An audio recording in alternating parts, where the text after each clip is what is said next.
Assalamualaikum warahmatullahi wabarakatuh. Kami dari kelompok 12 dengan bab 4 akan mempresentasikan tentang persediaan. Perkenalkan, nama saya Nino Andre Divansa dengan lahiran NIM 101010. Perkenalkan, nama saya Randy Aki Prasetyo dengan NIM 101008.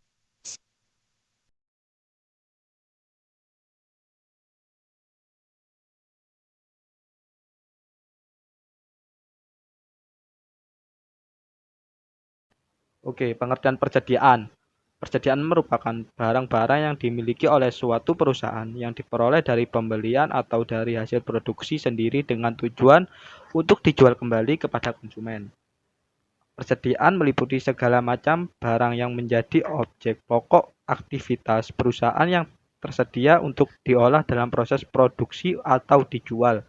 Dalam perusahaan dagang, persediaan hanya terdiri dari satu golongan, yaitu persediaan barang dagangan yang merupakan barang yang dibeli untuk dijual kembali. Next. Klasifikasi persediaan barang dagangan. Persediaan dalam sebuah perusahaan dagangan terdiri dari berbagai macam dan jenis. Persediaan memiliki dua karakter penting, yakni yang pertama, persediaan tersebut merupakan milik perusahaan. Yang kedua, persediaan tersebut siap dijual kepada para konsumen. Nah, dalam perusahaan dagang hanya dikenal satu klasifikasi persediaan yang disebut persediaan barang dagangan. Persediaan ini meliputi segala macam barang dagangan yang dimiliki perusahaan. Perusahaan manufaktur juga memiliki persediaan berbeda. Halnya, persediaan pada perusahaan dagang, pada perusahaan manufaktur itu tidak semua persediaan siap dijual.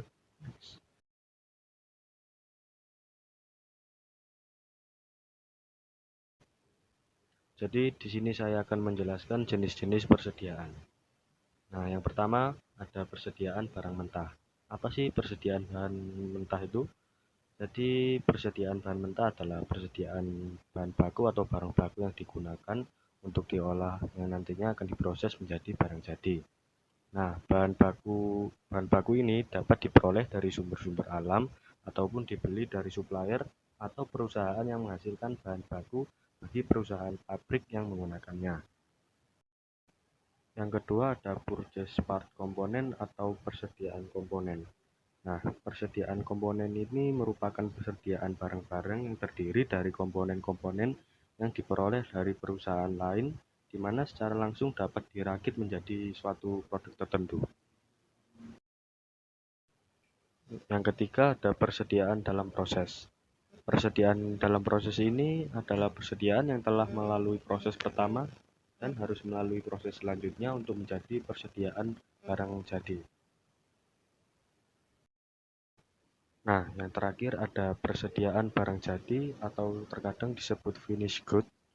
Jadi persediaan barang ini adalah barang yang telah selesai melalui proses tertentu atau diolah dalam pabrik dan siap dijual kepada pelanggan atau perusahaan lain.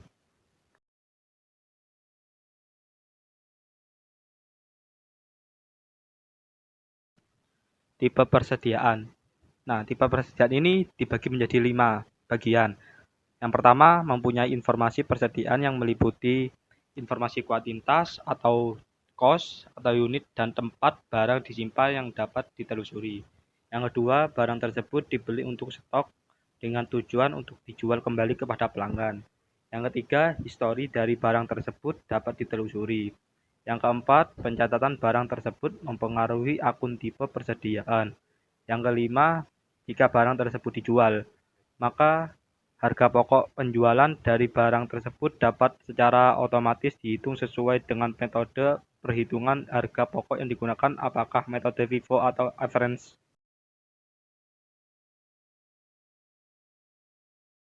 Metode perhitungan persediaan. Metode FIFO atau yang disebut dengan freeze in freeze out. Pada metode FIFO, barang yang pertama kali masuk ke persediaan dianggap sebagai barang yang pertama kali dijual. Oleh karena itu, harga barang yang pertama kali masuk harus digunakan untuk menghitung biaya barang yang dijual. Yang kedua, metode average. Metode average ini adalah perpaduan dari metode FIFO atau LIFO. Cara penetapan metode pengelolaan barang ini adalah dengan membagikan biaya barang yang akan dijual dengan jumlah unit tersedia. Metode ini menghasilkan harga rata-rata dari setiap unit barang yang akan dijual. Next. Nah, di sini saya akan mempraktikkan atau memberi contoh metode FIFO dengan contoh gambar berikut.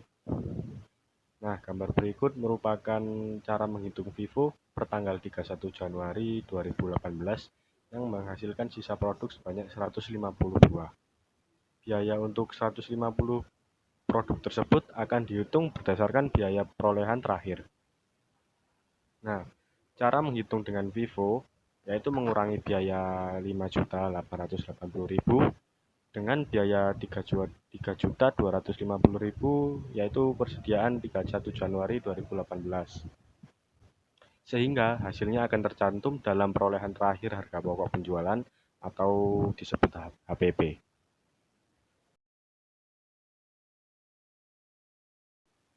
Di sini sudah jelas bagaimana cara menghitung harga pokok penjualannya atau HPP.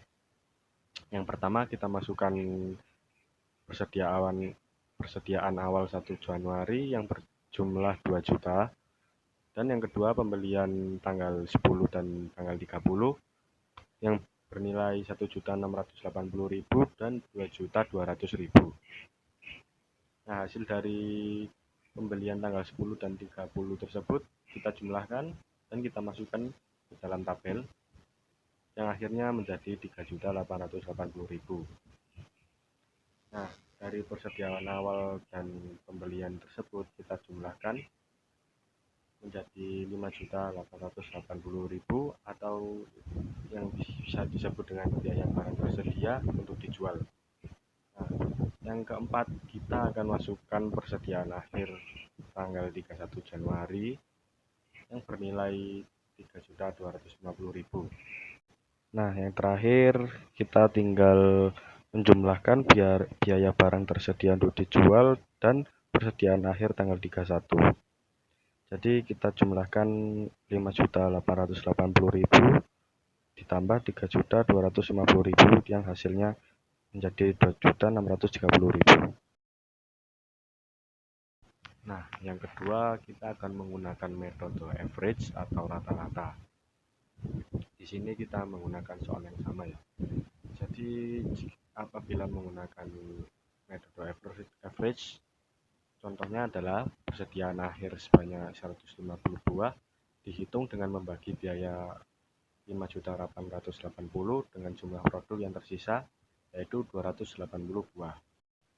Hasilnya yaitu 21.000. Maka persediaan akhir per 31 Januari dengan biaya 21.000 per produk yang ada sama dengan 3.150.000.